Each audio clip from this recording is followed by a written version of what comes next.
um, in support of public history, music as a source of history in Guyana. As I said, I want to thank many of my Guyanese colleagues who supported the research for this book. And at the same time, I want to present copies of this first edition of the book to a number of national institutions, so that the gap between the expensive first edition and the more accessible second edition, the document will be here in Guyana and will be available. I would also like to thank Stanley Greaves. The cover art on this book is by Stanley Greaves. And as our Minister of Education, Moray, who wrote about the art of Stanley Greaves, he said that this is a very special time in Stanley Greaves' body of work. This was the time when he was discussing the importance of delineation, the use of the bold outline. And he says that this is associated with the art of the sign painter. And the sign painter is a very important artist in Guyana. Just think back to the cake shop. Think back to the part off in the cake shop, where you would have the coconut tree with a very ever-present flock of birds flying over. That was an expression of a subordinated class of people in Guyana, but it was an expression of our being, of our essence. So I want to thank Stanley for offering this to me. I'll tell you a little bit how Stanley offered it. I was in Barbados conducting interviews with this book, and I sat in Stanley Greaves' studio in Barbados, told him what I was attempting to do, and he said, well, you got to use this. And I said, thank you very much, Stanley, and the rest is history. I am aware that the conversation we are going to have this afternoon is taking place when there is a very active social media conversation going on about the place of history at the University of Guyana. On June 26, 2015, I received a Facebook message inviting me to join a conversation. I am now the 140th member with access in digital Guyana to this conversation. The themes that are evident in this ongoing Facebook conversation, and it's a young conversation, is about the place of history in our national education policy, including its place from kindergarten to first year at university. It's about its place in the non-formal and informal education environment in Guyana. And it is about encouraging lifelong learning, the type of lifelong learning that is needed to support informed and engaged citizens in a fragile democracy. The second theme is, or another theme, is the impact of certain funding models for the study of social sciences and the creative arts at the University of Guyana. And the third theme is a call for history with solutions. You know, what do we do with this history? Now, history with solutions.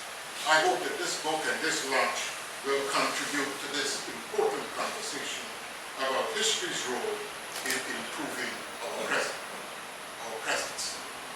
I am happy that there's a very influential audience from the University of Guyana here, a very influential set of people in the policy sector, also a number of potential future leaders of our culture sector and our higher education sector. The publication of Musical Life in Guyana represents another moment in a continuing program of research and scholarship on Guyanese cultural life. I see Amina Gafour here. In 2005, I published in the Arts Journal an essay that was titled, "History Has to Respond to These Rhythms, Notes on Music and Guyanese History." this presentation could be called History Has to Respond to These Rhythms Part 2. So Amina, thank you for that opportunity for making that first contribution. That essay paid attention to two observations on Caribbean historiography and Guyanese historiography. The University of the West Indies professor of history, Barry Hickman, criticized West Indian historiography for its privileging of the official documents in archives. He was concerned about the self-serving nature of official documents. Nobody's going to write anything bad about themselves. And the other person who I pay respect to is John Campbell, a Guyanese historian. And Campbell said, and I quote, both in high school and at university, the teaching of Guyanese history is concerned mainly on slavery, the rebellion, apprenticeship, immigration, and the constitution of the country. This gives the framework and substance for understanding the growth and the ills of our society in broad terms. But there are aspects of our history which are considered unimportant. And one of the examples he reflected on that was considered unimportant was what he called an institutional history, the history of the police force. And he concluded, the history of the police force in Guyana is a contribution to this deficit. He argued that the history of the police force is interlaced with the wider history of Guyana as a whole, and as such, no history could be written without it. I would like to humbly suggest that the history of musical life in Guyana is woven in with the larger history of Guyana, and no history of Guyana would be complete without paying attention to the history of music in our society. Also, to do the work that I did, one had to find those voices that have been historically marginalized from the history of Guyanese people. So I hope that this contributes to that. My research methods and my conclusions are drawn upon that orientation, and it is also informed by my own recent experiences. So today I'm going to talk a little bit about how I got about this study, what I found, and at the end of it, hand over copies to the national institution. But first of all, to begin at the beginning. Where did it all happen? You know, Alan Merriman pointed out to us some 50 years ago that history is not just about organized song. It's not about song alone.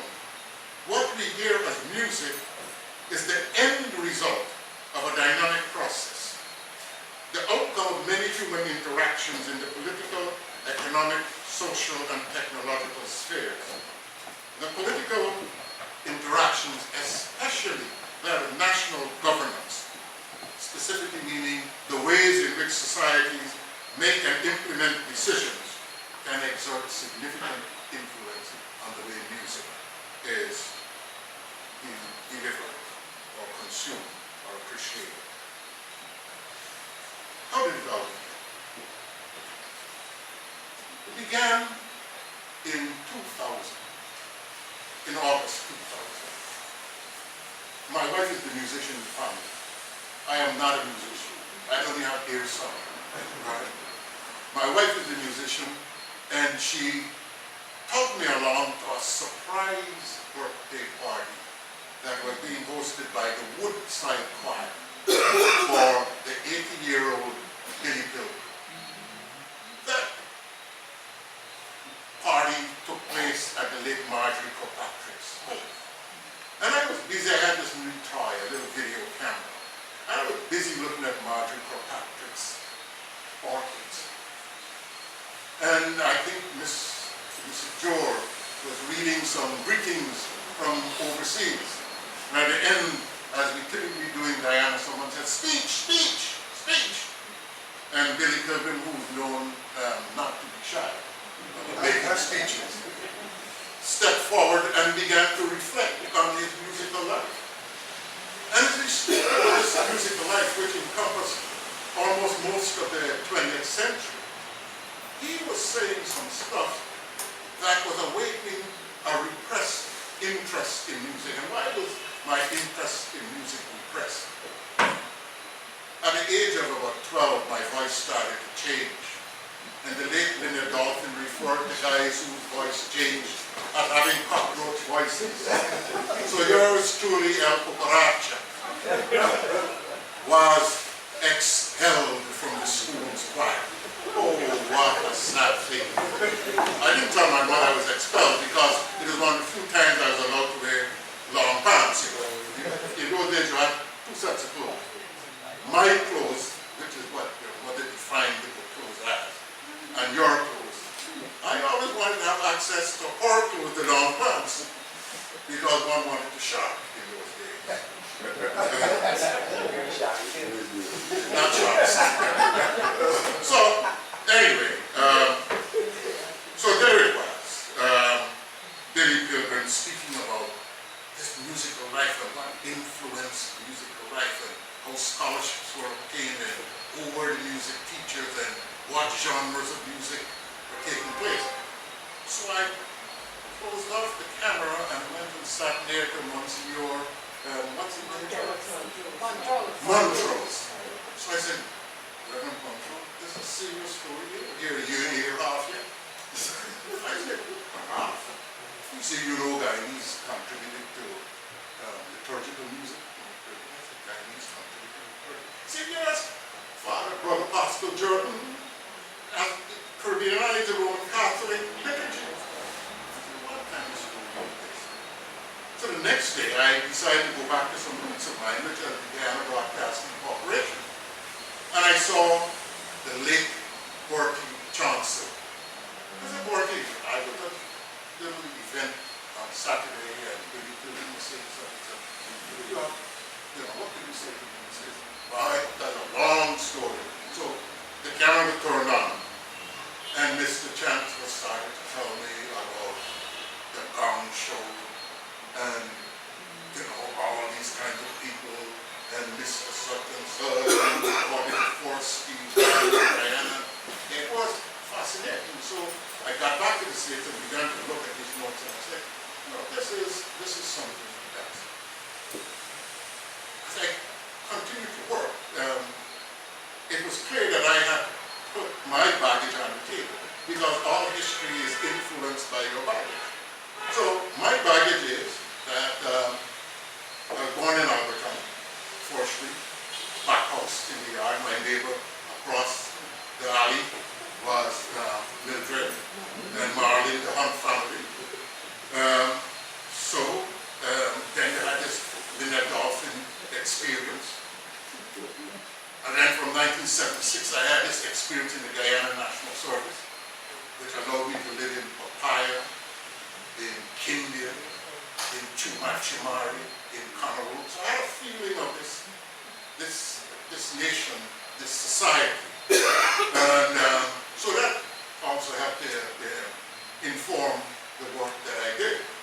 So, in addition to just looking at this story about music in Guyana, there were a number of sub-questions I wanted to ask myself. And among these questions were, okay, all right.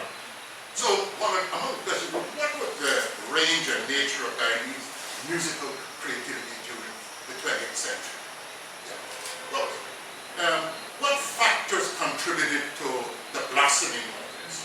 What factors contributed to the ossification of this? What organizations were involved in this?